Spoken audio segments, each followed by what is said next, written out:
My sister sold her house to fund her so-called freedom tour. My life? I built it brick by painful brick.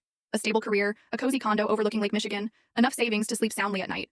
But nothing, and I mean nothing, could have prepared me for the day my parents called, expecting me to house my sister Melissa's entire family of 4 for free, indefinitely, after she sold her family's home for some wild freedom tour across America.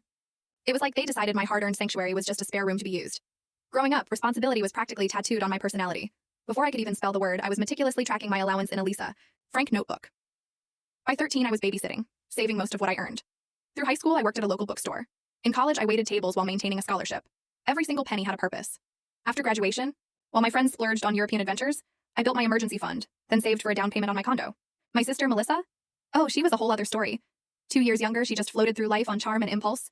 Her room resembled a clothing explosion. Her homework materialized minutes before class. Her college fund drained midway, through sophomore year when she decided to follow a boyfriend to a music festival in another state. Yet somehow, her careless approach never seemed to yield consequences that stuck. Melissa is just finding herself, my mother would always say, writing another check to cover my sister's rent after she quit another job to pursue her passion, this time pottery. Before that, photography. Before that, yoga instructing. None of them lasted more than a few months.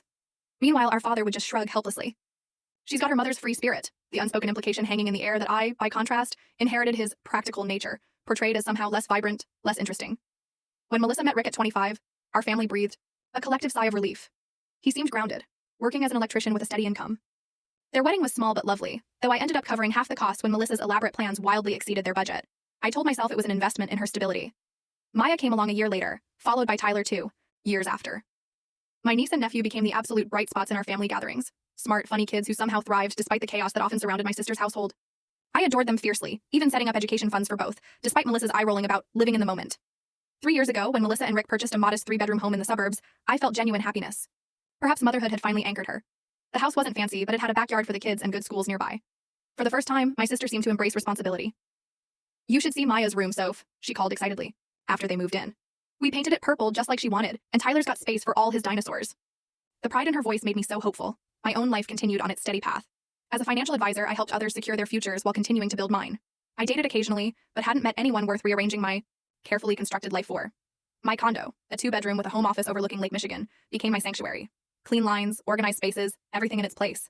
Our family fell into a comfortable pattern. Sunday dinners at our parents' house every other week, birthday celebrations, holiday gatherings. But beneath the surface, old dynamics persisted.